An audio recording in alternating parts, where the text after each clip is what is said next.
getting sick and who is dying. It's a racial disparity.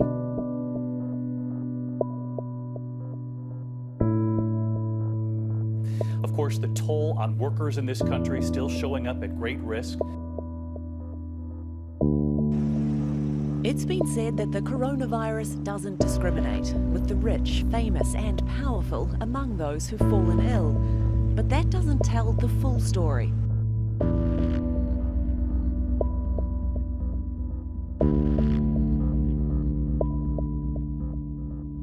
We die at 4 times higher rates than white women, right? And our rates right now are just as high as they were 15 years before the Civil War.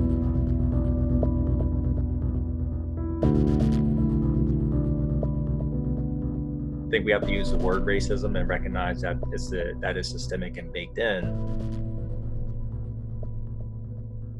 From the beginning of this crisis, we could have predicted, at least we, and I'm referring to Black physicians who we were talking about this from the very beginning. We were concerned that this was going to disproportionately affect Black and brown communities.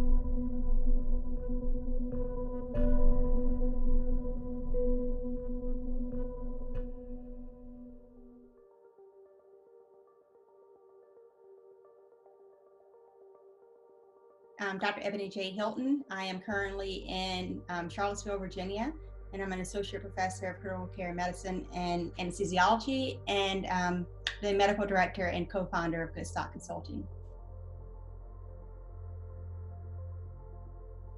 With this pandemic, I knew we would be in pretty big trouble. Basically, what we know is that racial health disparities didn't start and didn't stop. It won't stop with COVID-19 in the United States. Tyson Bell. I'm assistant professor of medicine in the divisions of international health and infectious disease and pulmonary critical care medicine at UVA. Also director of the medical ICU. So I'm intricately involved in the COVID response in addition to helping to run the medical ICU. A lot of the reasons behind why certain communities are more susceptible to worse outcomes with COVID-19 relates to health disparities. And health disparities relate back to how society was set up to give a disadvantage to African Americans, immigrants, non-native English speakers.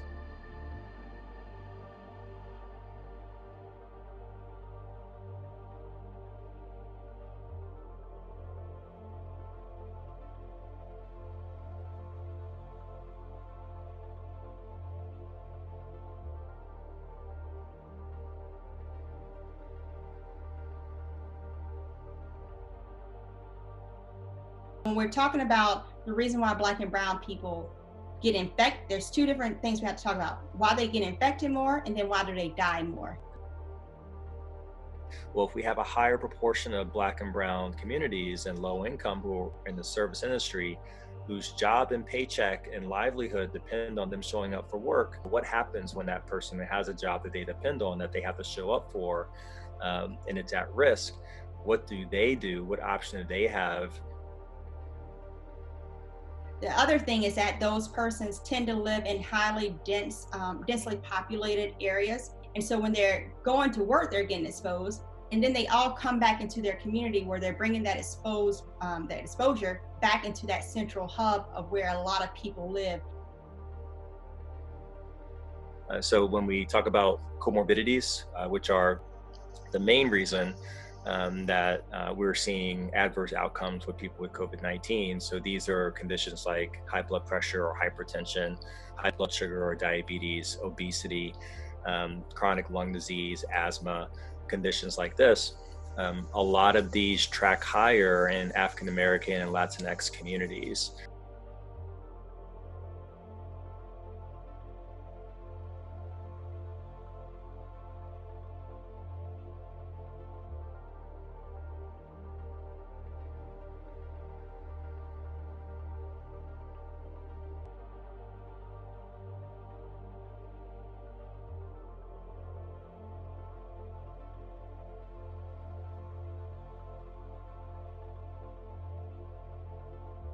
It sets you up for these conditions like high blood pressure, high cholesterol, and diabetes when you don't have healthy food options within a walking distance or a 5-10 miles from your home. If you have, the industries that's polluting the air and water, it's no big surprise that there's higher incidence of asthma and chronic respiratory diseases within that community as well, or cancers within that community. So those are the two fronts that make them more likely to be infected and then more likely to die. Now we see this pandemic has kind of shifted from New York, being the hot spot, and Seattle being the hot spot, right? To now involving the Deep South. So we know the racial minority groups are now in the hotspot areas. What we also know is that health disparities prior to COVID-19, hypertension, diabetes, obesity, heart failure, those disease processes literally live down in the South. They have a permanent setting. They've set up a tree and put a swing beside it. I think we'll see more unnecessary death. Every life lost is a tragedy, of course, but of course it's even worse if there are things that could have been done to prevent this.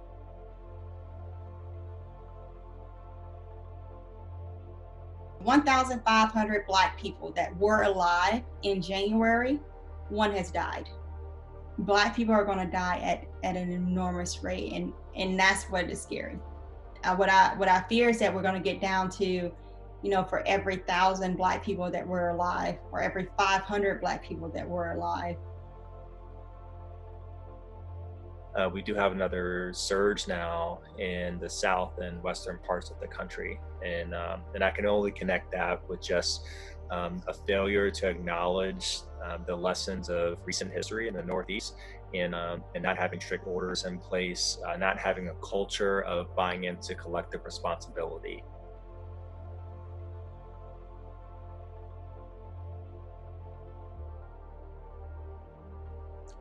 I'm not only an American, I'm not only a healthcare worker, but I'm also Black.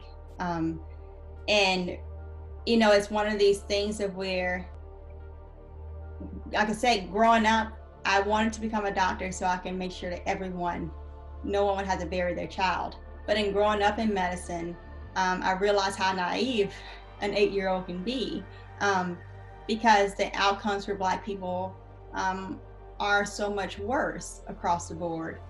And it makes it's a very challenging thing to be a part of a system that with this pandemic you may have to rely on, and you also know that that your chances are less of surviving if you actually have to rely on that system. That's a scary thing.